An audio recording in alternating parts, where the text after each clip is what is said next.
Egaa namni tokko gaafa jireenya keessatti yookaan gaafuma biyyaa bahanii jireenya tokko yookaan waan tokko karoorsuudhaaf kan biyyaa bahanii sun jedhanii akkasumatti miti jechuudha kan biyyaa bahan.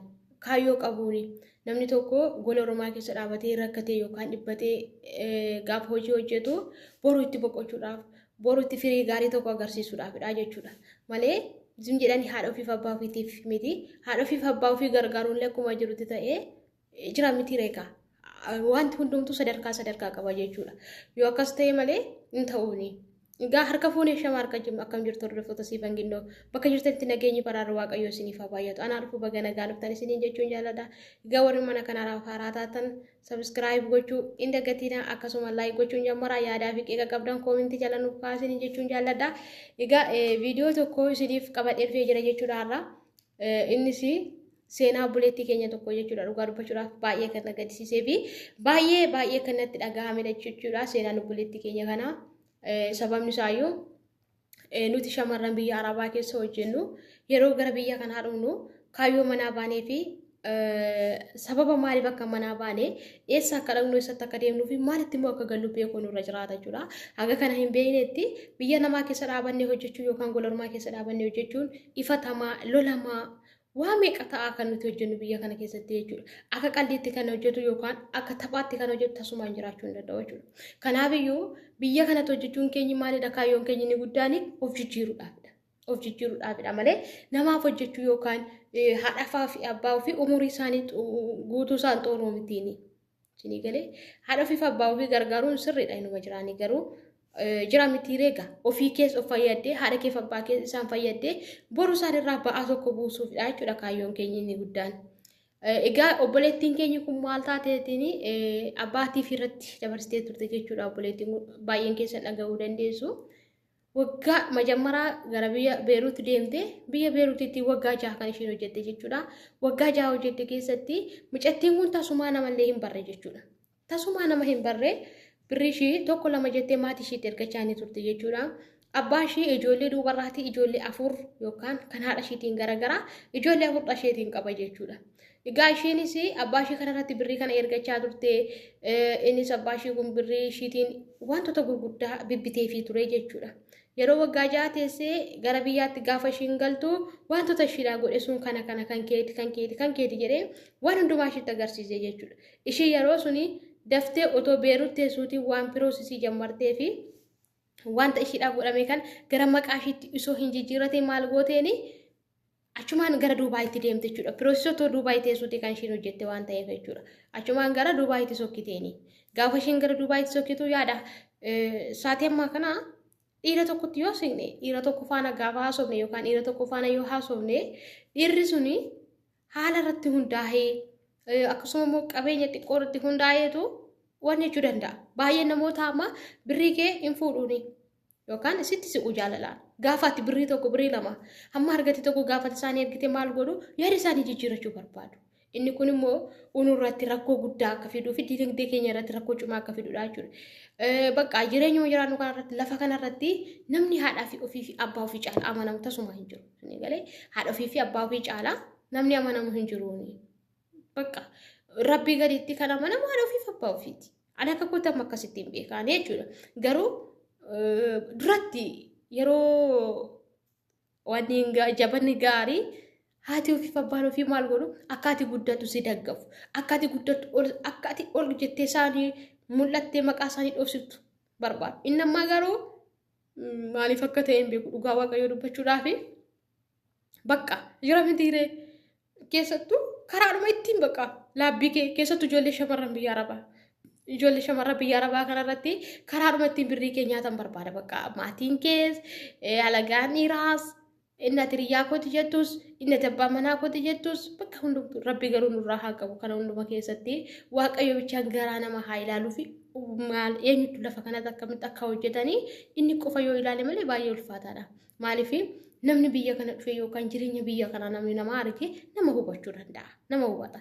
Garuu immoo namni jireenya biyya kanaa hin agarree haala jireenya maal akka ta'e namni hin agarree immoo akka fedhetti illee otoo itti himtee akka fedhellee tokkooti si hubachuu hin danda'u. Kanaafi egaa bicattii kana maal godhanii osoo qabeenya abbaan isheedhaa godhe kana kan waggaa 6 kana osoo gara tokkotti hin jijjiiratiin gara biyya Dubaay deemte jechuudha. Egaa biyya Dubaay teessee yeroo sun yeroo galte sun baay'ee gammaddee jirtiin wanta ishiin hin eegne olitti wanti ishiidhaaf hojjetame hundumtuu jechuudha.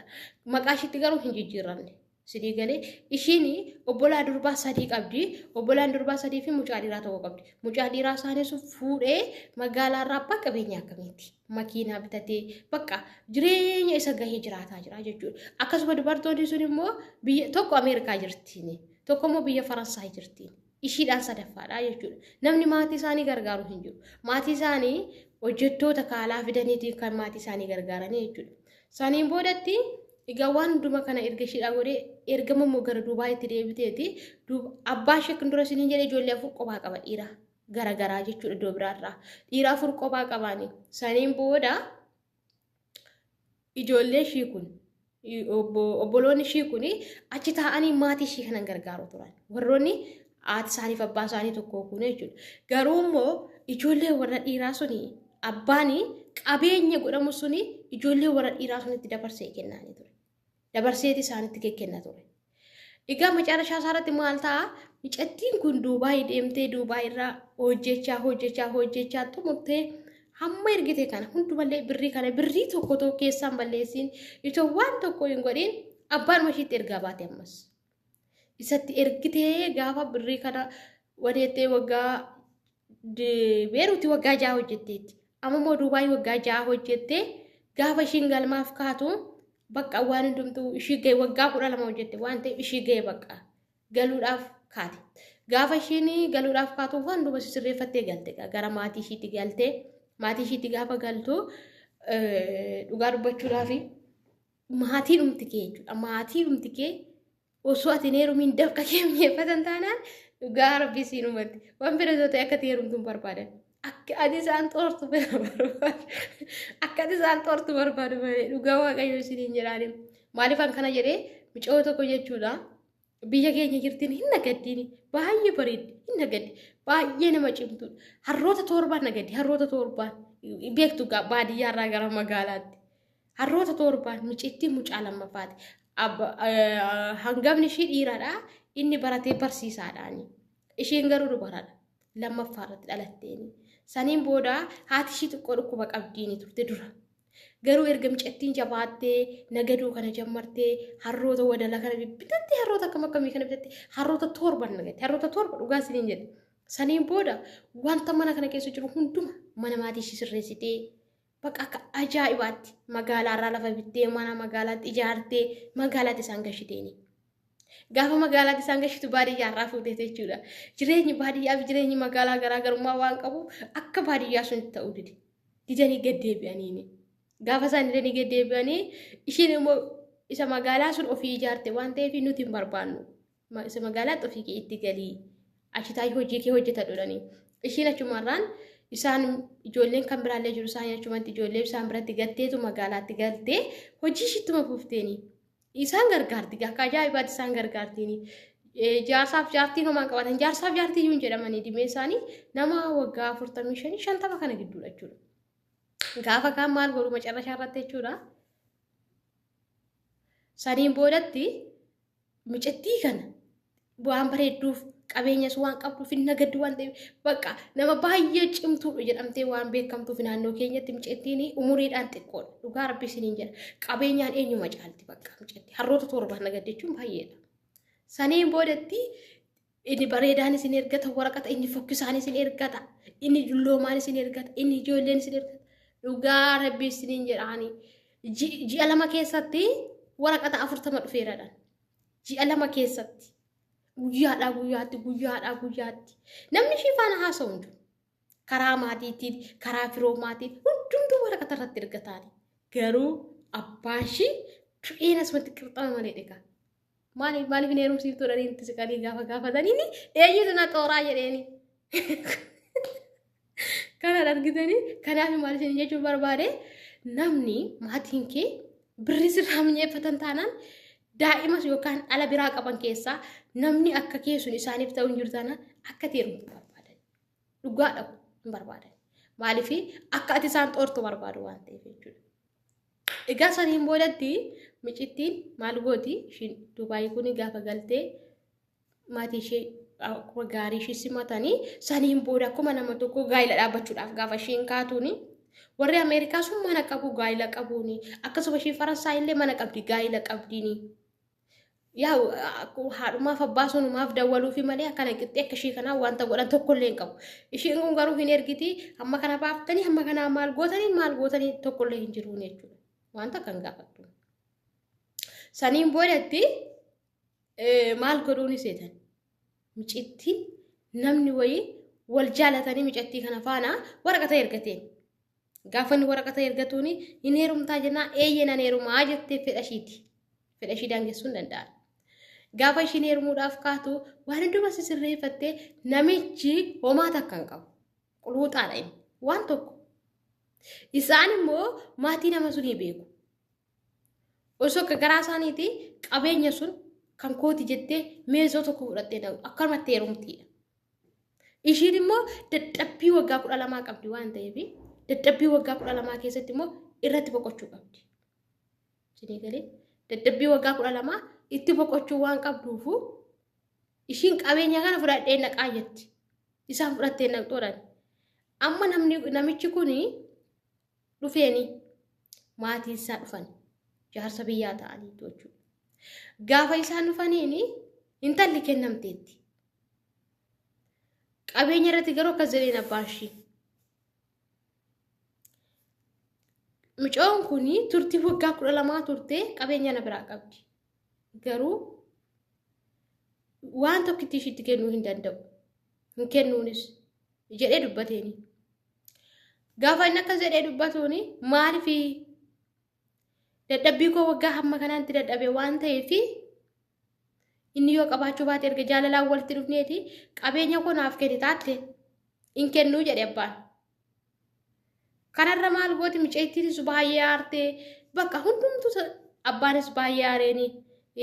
Achi mucaan baay'ee waan wal jaalataniif mucaan yoo qabeenya maleetti dhaqxee wanta godhu tokko illee hin qabu. Shufeeradha immoo.